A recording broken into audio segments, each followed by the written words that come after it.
Greetings, kings and queens. Happy Saturday. Yeah, I don't know that I have ever said that on this platform. I don't know that I've ever gone live on a Saturday morning before, actually. I think this is the first time ever. Um, so I'm hoping that a few people will pop in to join me for this live broadcast. But if not, we are going to carry on nonetheless. And I know that persons will come back to watch this broadcast later on, so that is okay. Um, but I am on here this morning outside of my usual broadcast time to talk for just a few minutes about a topic that was very specifically requested. Someone asked me to do a little presentation about pandemic fatigue. And so that is why I have decided to do this very quick live broadcast this morning. I thought that it would be something that other people would want to hear about. I thought that it would be a beneficial little chat for the audience on the Always a Queen platform as well. And so I'm here just to share with you for a few minutes about pandemic fatigue. Now, I can already hear some people saying, well, why are we discussing pandemic fatigue at this point? Like, aren't we coming out of the pandemic now? Like, for some people, the pandemic is practically over.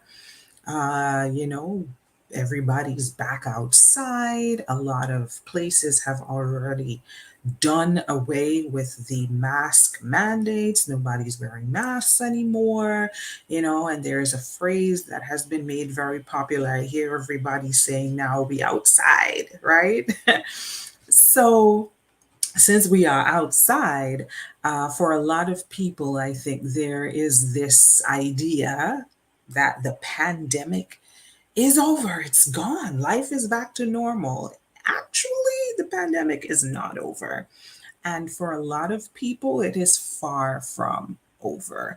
It's far from over for our health professionals, in particular.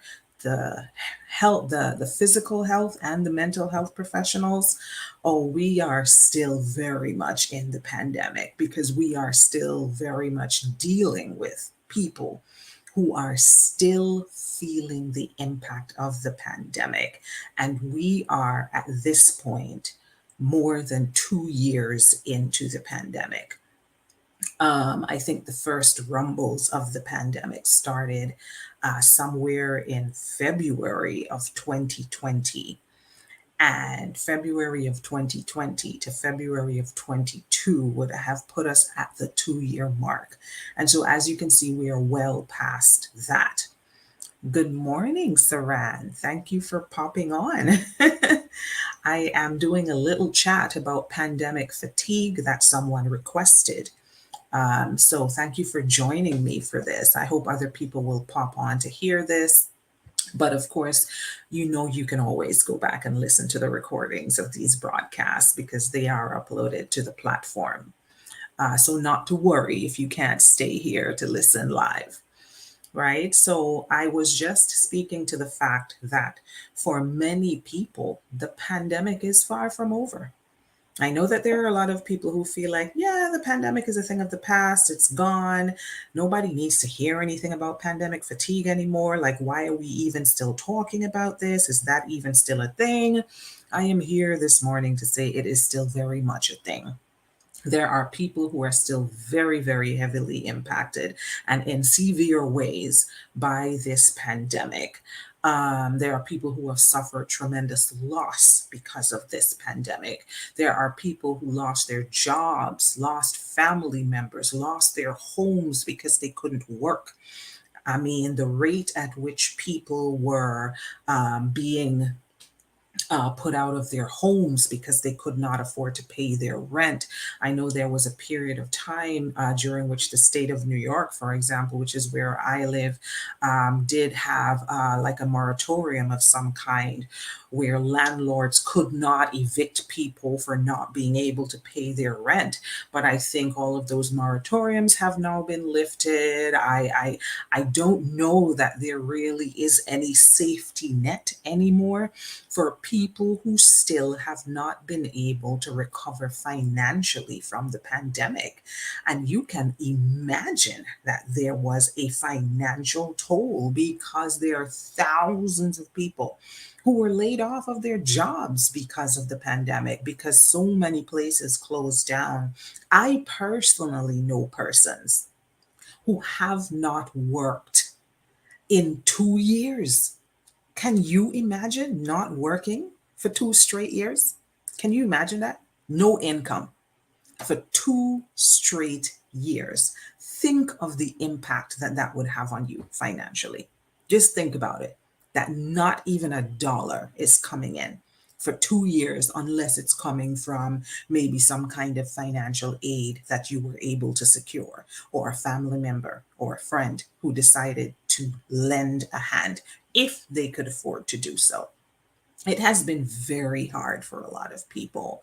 And so, as I said a few moments ago, for many people, oh, this pandemic is not over.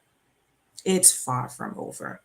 And perhaps even when the pandemic is finally over, when we can truly say that we have come out on the other side of this pandemic, perhaps even then there will be people still suffering from pandemic fatigue because the impact is going to just keep following them for years to come. There are people who have had their homes that they worked hard to purchase foreclosed on because they could not afford to pay a mortgage for 2 years because nobody was working.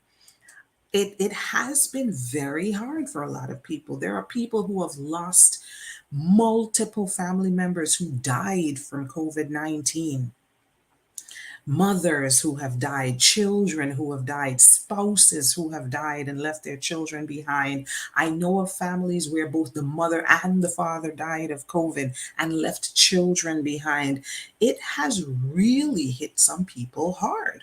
So I don't want us to naively think that discussing pandemic fatigue 2 years into a pandemic is like a waste of time. It's absolutely not a waste of time. We still need to keep talking about this because people are not okay. People are not okay out here. There are people who are still suffering in very real and severe ways because of this pandemic. And so I say all of that because I want us to understand why discussing this is super important. And I want us to not take these things for granted. What I'm going to share here this morning. Good morning, Monique. Thank you for popping on. So let's talk for a few minutes about pandemic fatigue. And I'm going to try to not be very long. I just want to share a few quick things and then wrap up this live. Okay. So let's start from the basics, shall we? Let's start from the very question of what is pandemic fatigue. And you will see me glancing down because I have made some notes so that I do not forget to say any of the things that I really want to share here this morning. So let's start by answering that very first question. What is pandemic fatigue and what causes pandemic fatigue? So pandemic fatigue is basically a natural response to what has been a very protracted, meaning a very prolonged, all encompassing, stressful situation. And why do I call it all encompassing? I refer to it as all encompassing because it has quite literally demanded all of our energies, like every energy force or every energy source that the human being has access to, living through a pandemic has just required all of our energies. So I'm talking about our emotional energy, our cognitive energy, our physical energy, our even our spiritual energy, every energy that you have access to within yourself, you have had to pull that out in order to properly cope with a global pandemic. It is not the kind of thing that we have ever lived through in our lifetimes. We will probably never see another thing like this in our lifetimes. I think the last time there was a global pandemic was the Spanish flu, I think, which was like 1920 something. And so it's not like a thing that occurs on a regular basis. So it's not the kind of thing that somebody can say, okay, this is what's going to happen, this is what's going to happen, this is what's going to happen. It is unpredictable. It's just like from one day to the next. And it requires every single ounce of your energy. You have to give everything you have in order to keep your head above water in a global pandemic. And so the stress that we refer to as pandemic fatigue that a lot of people experience comes from the fact that you're expending so much energy, the emotional and the cognitive energy that is required to constantly respond to the uncertainty that you're living with from day to day, because it's just a constant uncertain situation. You don't know what's going to happen from one day to the next, literally.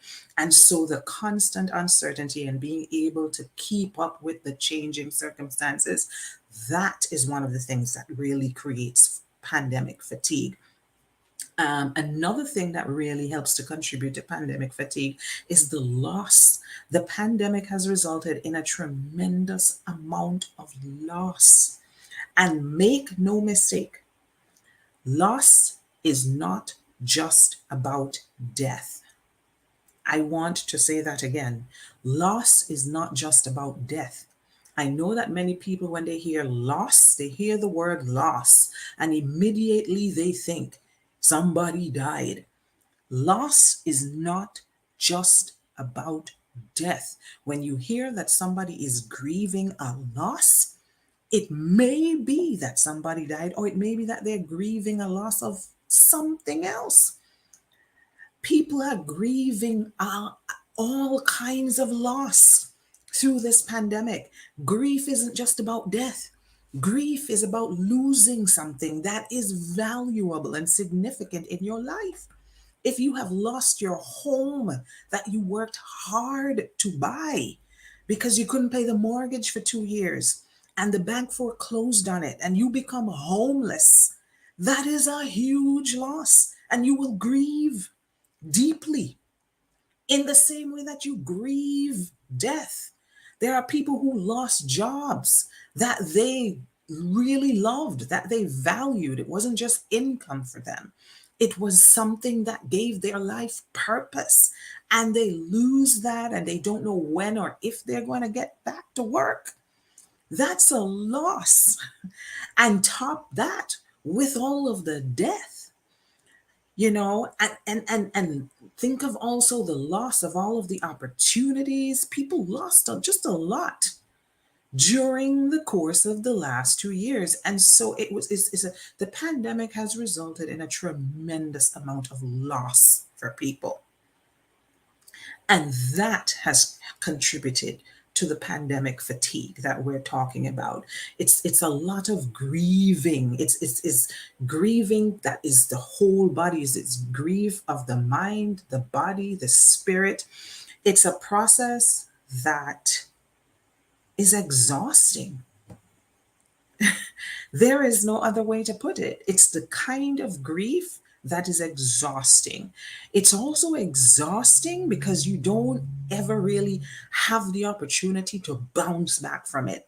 Like, at what point do you get a chance to go through the grief process, come to a place of acceptance of what has happened, and move on? You can't really, because it just keeps going and going and going. So, at what point do you get to move on past the grief? You don't know when you'll be able to move on past the grief.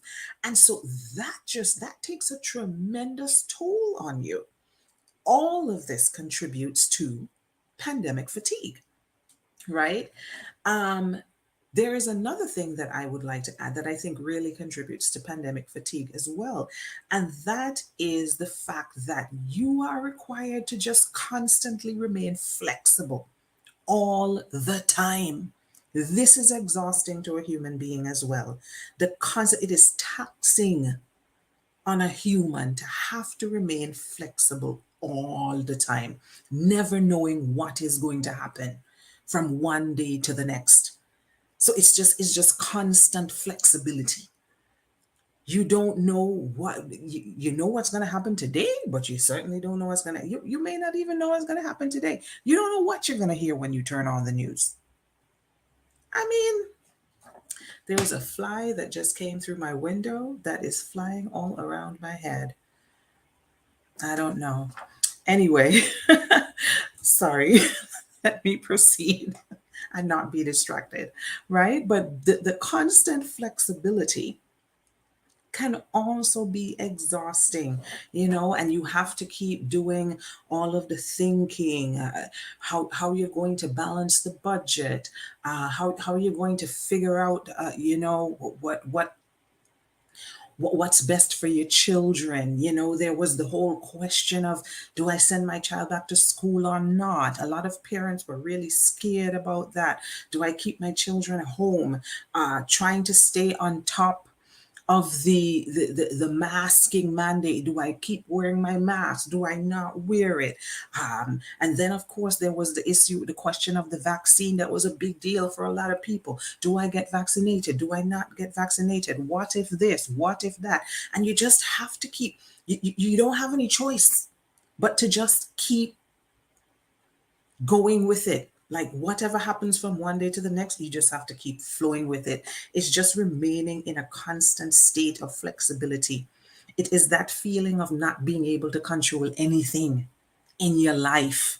You just don't know what is going to happen from today to tomorrow. And that complete lack of control of your life is something that is extremely unnatural to the human.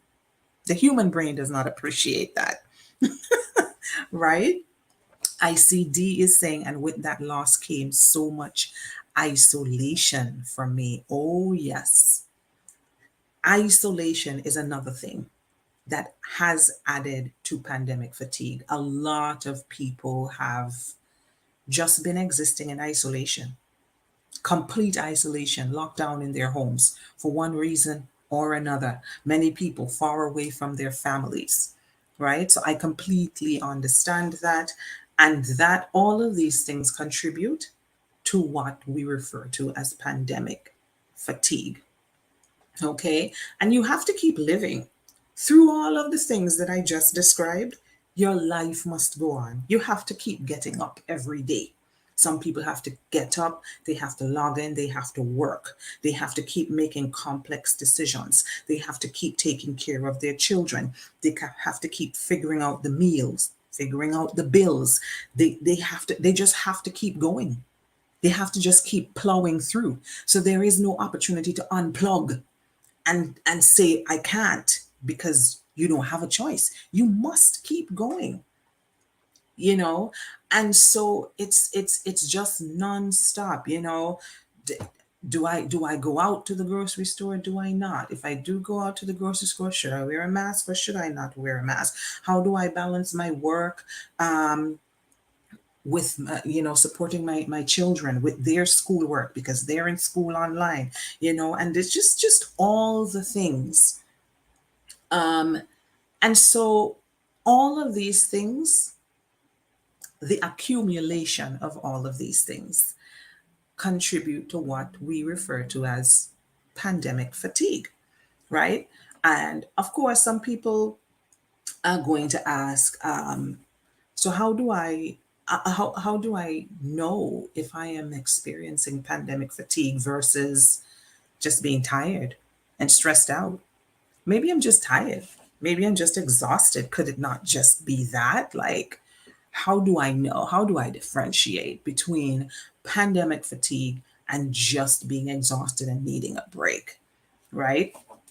Um, Pandemic fatigue is going to have you feeling completely unlike yourself. It is going to go beyond just regular exhaustion. All right. And it doesn't show up the same for everybody.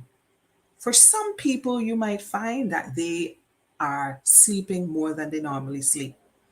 Like all they want to do is sleep. They don't want to get out of bed. They just want to sleep and sleep and sleep. And then you also might have some people who can't sleep at all because that's how some people respond to stress. They go to bed, their minds don't shut down, and they just don't sleep. So some people might just be in bed and they are just not wanting to get up or do anything or go anywhere. They just want to sleep, sleep, sleep, sleep, sleep. The alternative is the person who cannot sleep at all. You also have people who channel all of their energy into work. They become extremely focused and they focus all of their energy into whatever it is that they have to do. They sit at their computer and they go, go, go, go, go, 8 hours, 12 hours, 15 hours, focused energy, because that is what keeps them sane and that is what gets them through the day. And then you have the other person who can't seem to get up and get the day started, right? And so it can look very opposite depending on who you're talking to. You might have the person who is hyper focused and who has trouble being flexible. They don't want to change their schedule. They just want to pretend that everything is fine.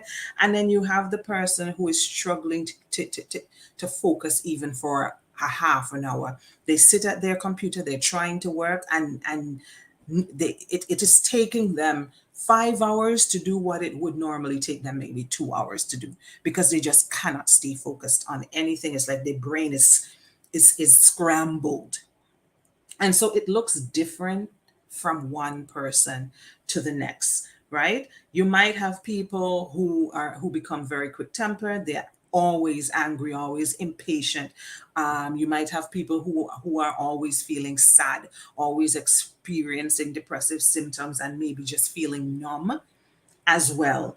You might have people who are just overwhelmed and can't seem to handle anything. You can't ask them to make a decision. They're indecisive about everything. They can't, they can barely function. And then you have other people who feel as if the thing to do to make them feel better is to try to control everything. So they become impulsive and they want to make all the decisions and they want to try to be the one in control. And and they may often make decisions too quickly and not think through things clearly. And so it looks different from one person to the next, is the point that I'm trying to make. For some people, it may be hard for them to feel any type of joy or happiness. They're just down all the time. They become overly critical of themselves, overcritical of everything and everybody. They're just generally miserable. They may not want to eat. Or you might have those persons who feel like, you know what? You only live once. There are about 1,000 people down the street who died. I'm going to live my best life. And they just ignore the fact that everything is chaos around them and just pretend like everything is fine. You have some people who might be consuming substances more than they should. They just want to take a drink and be happy, or they're using other drugs and substances, smoking more than normal, drinking more than normal. They just want to have a party and pretend everything is okay. And so people handle the fatigue in 100 different ways. The bottom line here is that you are not showing up as your regular self. That's the bottom line. You know what your typical modus operandi looks like. And if your typical modus operandi is not what you are seeing, then there is a high likelihood that you are experiencing some pandemic fatigue. If any of the things I have described sounds like you, and you know for a fact that this is not me, this is not me, this is actually the exact opposite of who I normally am, then something is going on. I need to check myself. There is some, I am overcompensating for something. What is going on with me? What am I trying to compensate for? You might need to slow down and ask yourself these questions, right? um, in the case of children, because people do ask all the time, can children get pandemic fatigue? Or is this something that is only an adult thing? The answer to that is yes, children can absolutely get pandemic fatigue. They certainly can. Children are human beings, they're just smaller human beings. So, why wouldn't they be able to get pandemic fatigue? They're living through the pandemic with you. And I know that we think that children don't know what's going on. The children are oblivious to the fact that the world is in chaos. Like, this is what a lot of adults would like to try to convince themselves of. And of course, this is a fallacy. Children are not oblivious. As a matter of fact, children are far more perceptive than we give them credit for. Most of the time, when we think children have no idea what's going on, oh, they are on top of it. They are very observant and very perceptive, those children. And so when you choose to not give them credit for what you think, you assume that they don't know, you're actually doing the children a disservice and putting them at a disadvantage also. When what you should do is just accept the fact that they too are going through all the things that you are going through, and do whatever you can to make it easier for them. Right? So, yes, the answer is yes. Children do experience pandemic fatigue. And what we often see for children who are experiencing pandemic fatigue, particularly younger children, is you start seeing regressive behaviors. Regressive behaviors means that the child starts regressing back to behaviors that the child had already moved past. So the child, for example, is already potty trained, and then during the pandemic, you notice the child starts to regress and is wetting the bed again. And you're like, but I thought we had moved past that. A lot of times, this is how children respond to fatigue and stress, especially prolonged stress. A lot of children respond this way to trauma as well. They begin to act younger and doing things that they haven't done for months or even years. Like, they literally in their heads begin to regress back to younger versions of themselves as a coping mechanism. And so, if you see any of this in your child, it could be very well a response to the constant, protracted stress that that child has been dealing with over the course of the last 2 years. Right? So, children can and do indeed experience pandemic fatigue. I see Saran. Saran is wondering now if she has some pandemic fatigue. Maybe you do. Maybe you do. Right? Um, Another thing that is an indication that you might be experiencing some pandemic fatigue is that you have this feeling of being stuck. I hear people using this word a lot recently, like, I just feel stuck. Like, I can't get off of the spot that I'm on. Like, I have things to do. I have a lot of things to do. It's not a matter of not having things to do. It's a matter of me just not being able to make myself get up and do them. I just feel like I'm stuck, like I'm in a rut of some kind. This is an indication that there is some fatigue, some pandemic fatigue going on. It's like, it's like you can't make yourself get up and do stuff, even if it needs to get done. It's the all of your drive and motivation, even for things that you once loved to do and enjoyed. It's like it's gone. It's like you're drained and you haven't actually done anything. Like, you're asking, why do I feel so drained when I haven't done anything? That is an indication that there is some pandemic fatigue happening, right? And that may actually be a signal that you are dealing with more than just pandemic fatigue, right? That there may be more to that, that may be signs of some type of burnout, or some type of low lying depression, right? Either way, it's worth looking into, because you know that is not that you know that you're not functioning at your best, is the point. And so it is absolutely worth looking into. Um, I see D is saying stuck and increased procrastination. Yes, ma'am. Yep. Hitting the nail on the head there. Absolutely. Those are most definitely signs that there is some type of fatigue going on, and you're getting up and you're going through your day to day tasks that you have to get done, and things that you used to do happily and with a lot of joy and enthusiasm. Now you can't feel any joy, you can't seem to muster any energy, you are demotivated, there is zero enthusiasm, you just don't want to do anything. And I come back again to the sleep issue. That's a really big one. Not being able to sleep, or alternatively, sleeping too much. All you want to do is just sleep, sleep, sleep. You know you have work to do and you're just sleeping. You're just sleeping all day. Like you could sleep all day and then also sleep all night. It's like you never get enough sleep. That is a sign that you are not okay.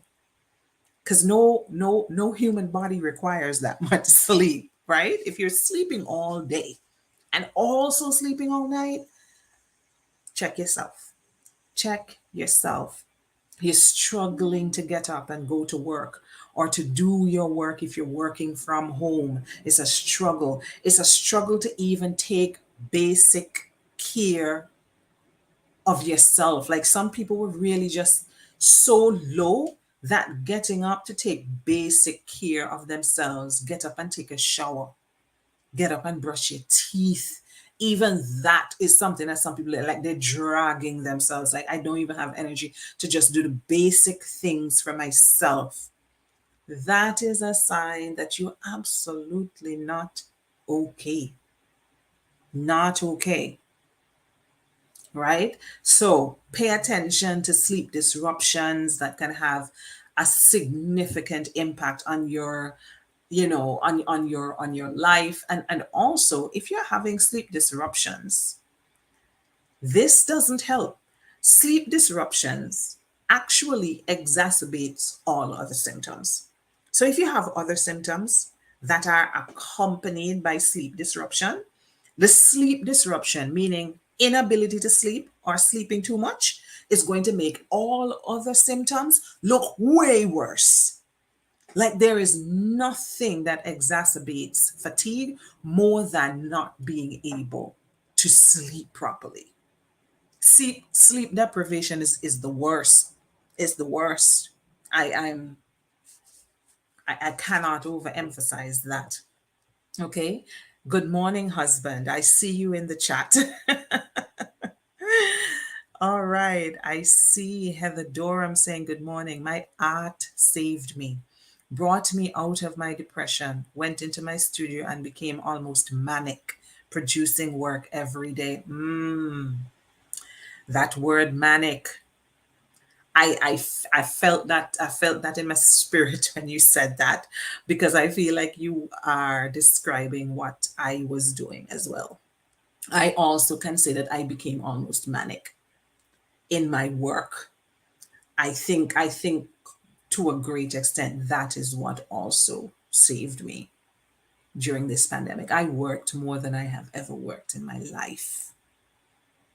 And I think that there were many moments when it was indeed almost to the level of manic, where I was just going 15, 18 hours straight sitting at my computer. It became obsessive and unhealthy, and absolutely an indication that I was dealing with some pandemic fatigue, and perhaps just not open to admitting it, like, convincing myself that no, I'm just working to distract myself. No, well, yeah, I was working to distract myself, but why?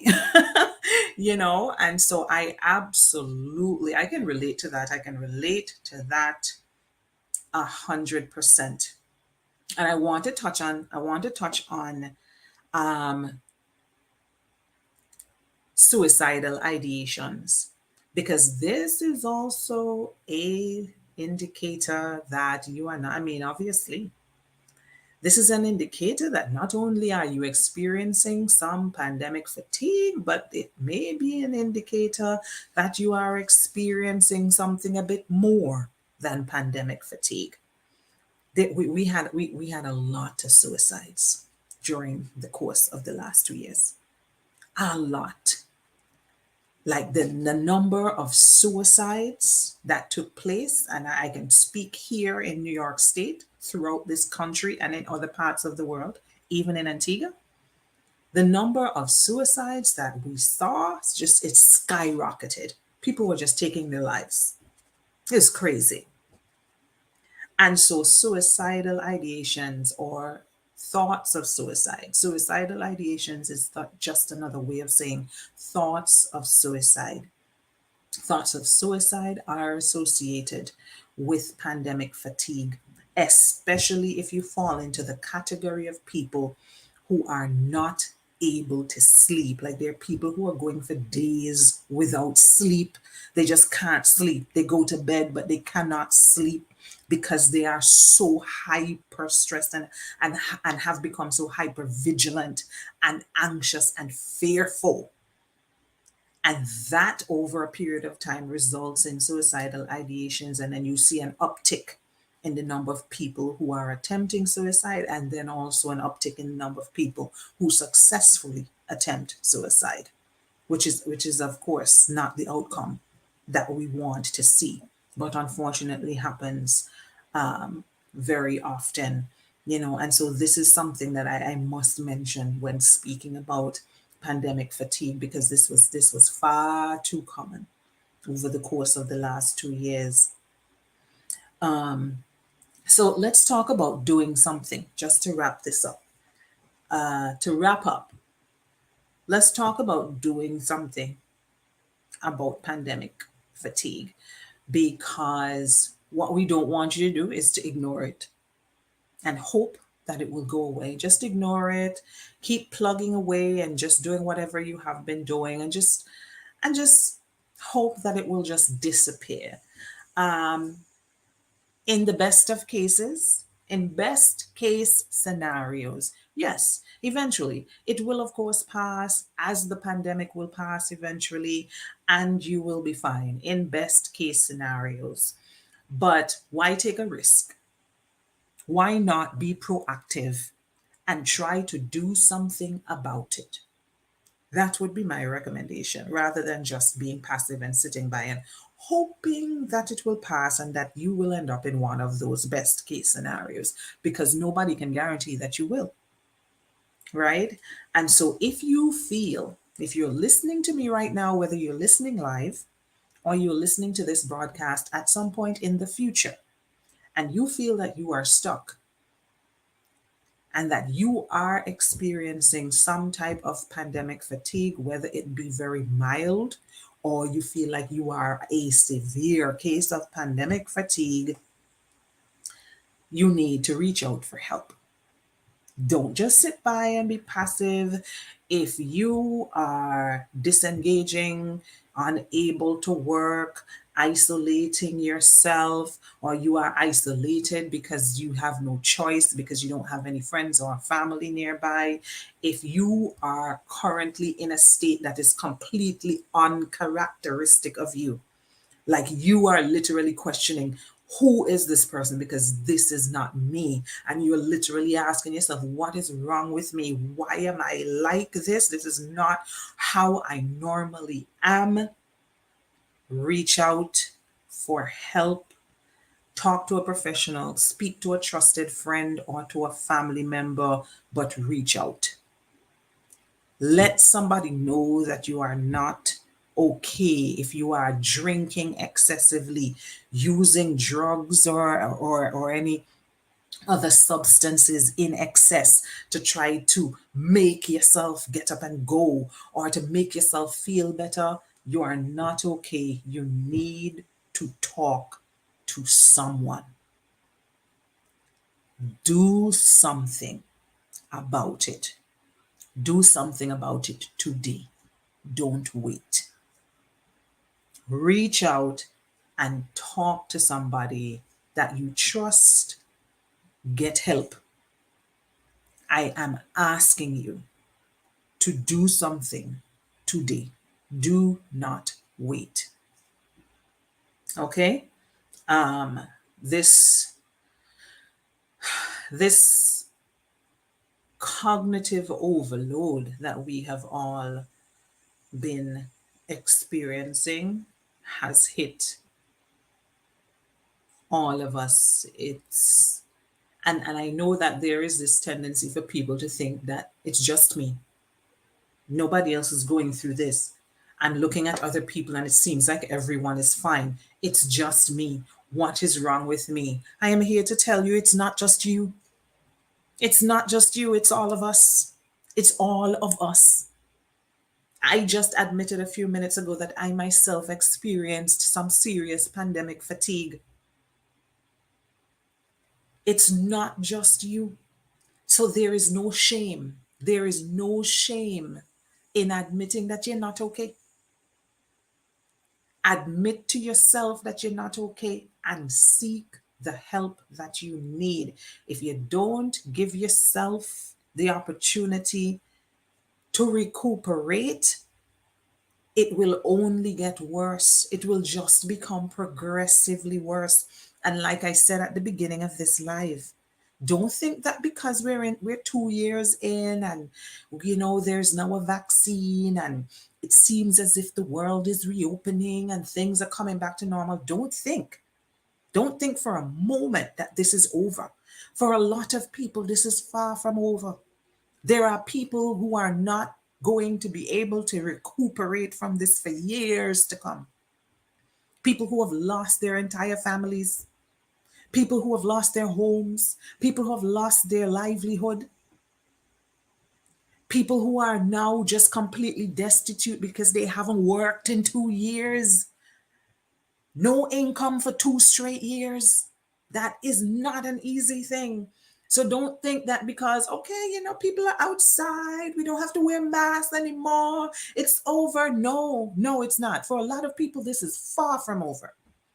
There are people who are going to be struggling for years to come because of this pandemic.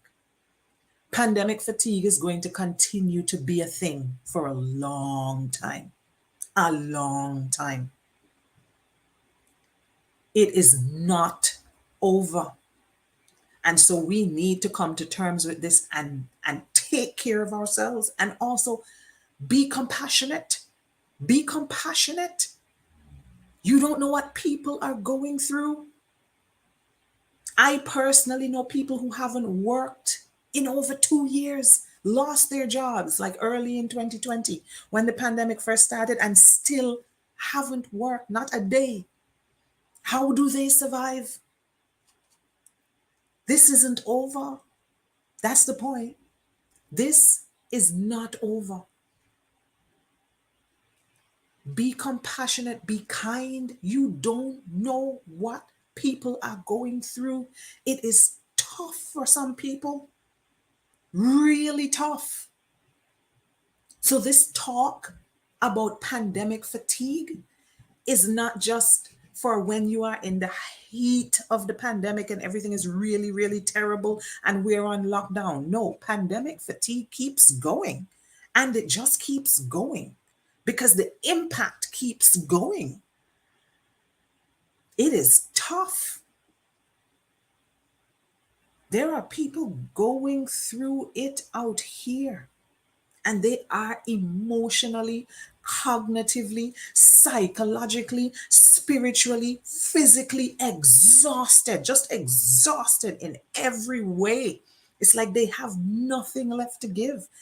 And this is what results in pandemic fatigue. It's like you're just totally 100% just drained. Like, now what? It's like, this is what has led to the uptake and the suicides that we have seen, because there are people who just come to the point where they're just like, what's the point? What's the point? I can't.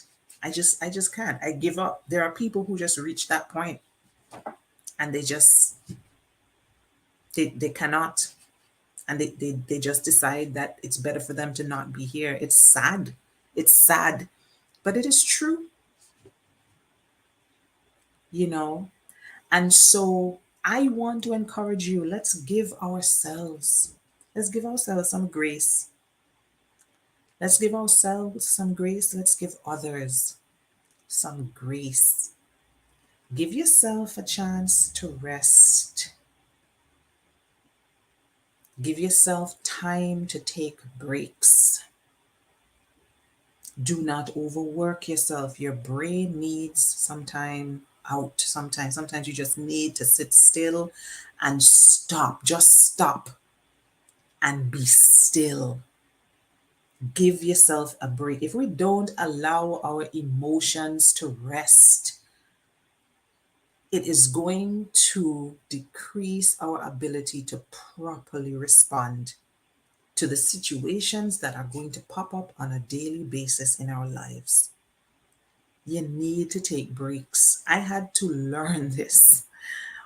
Learn to take breaks, learn to stop. Understand that the world is not going to stop spinning if you decide to just take a break and decide that, you know what, I'm not doing anything today.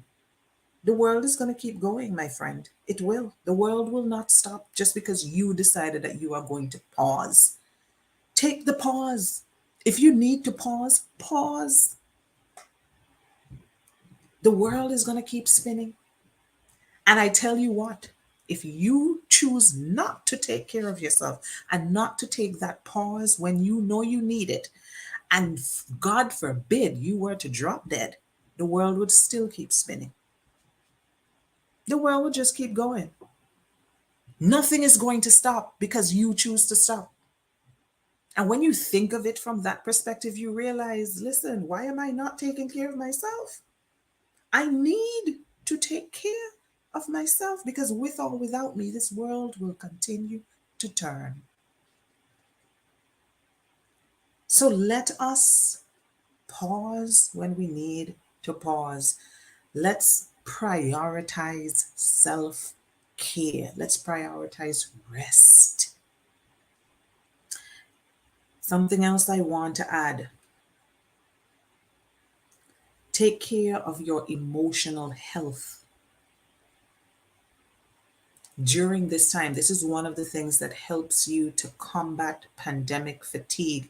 Take care of your emotional health. What does taking care of your emotional health look like? It looks like establishing healthy boundaries in your relationships.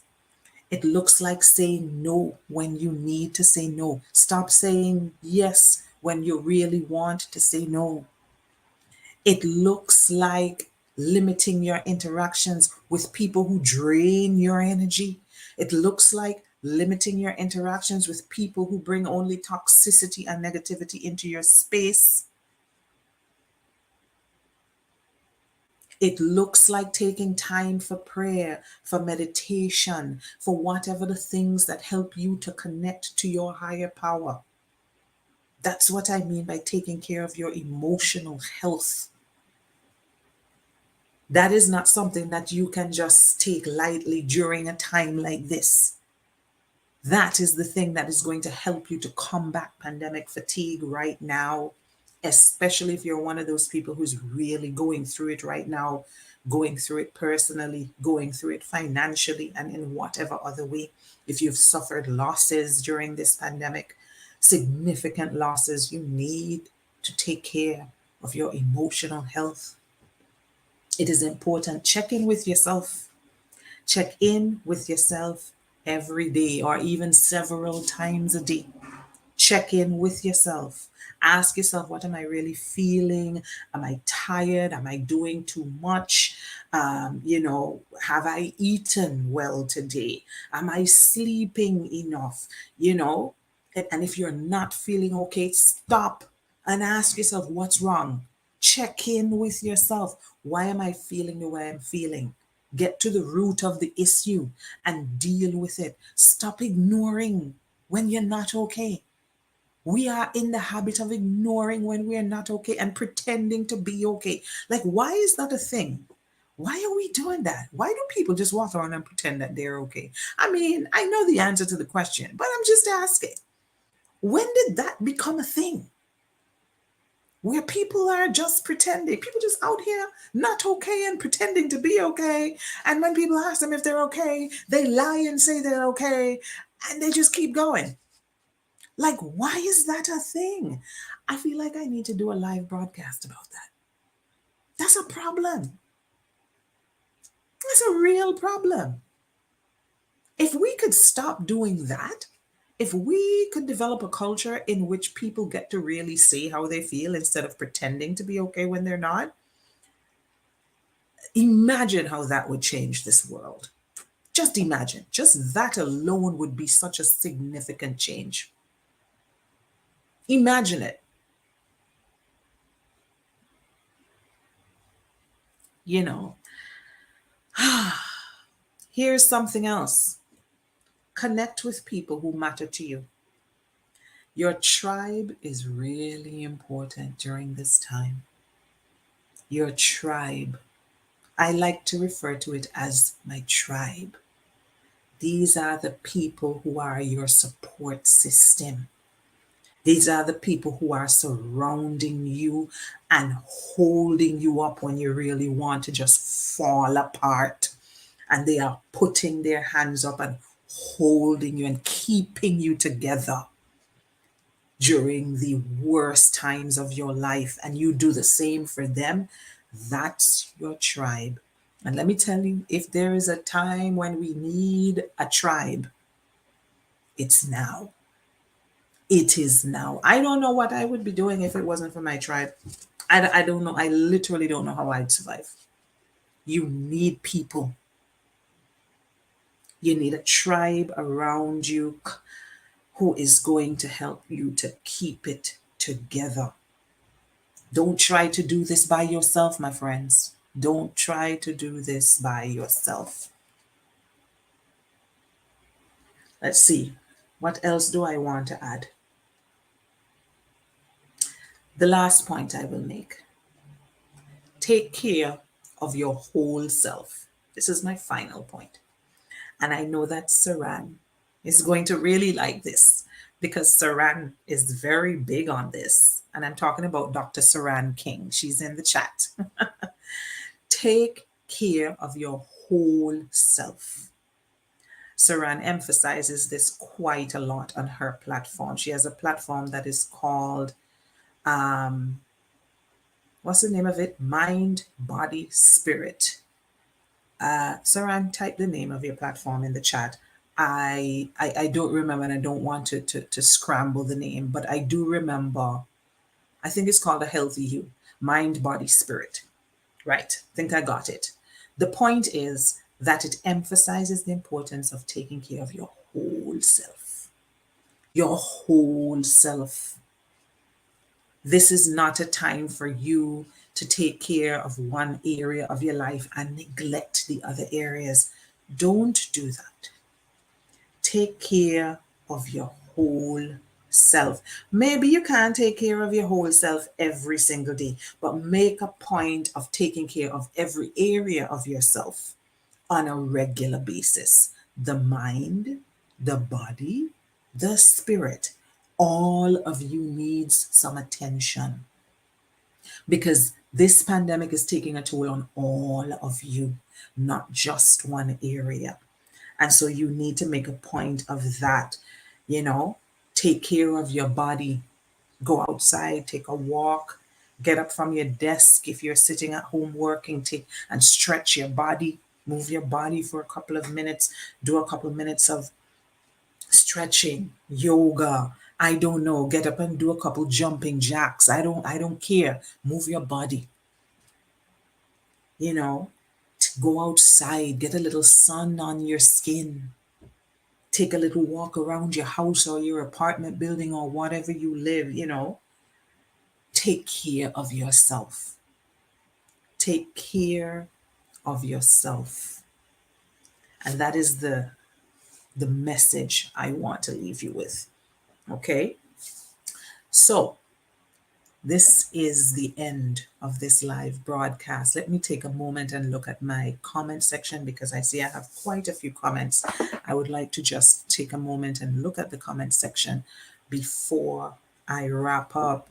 Saran says, I am here waiting for my 17-month-old to sleep through the night.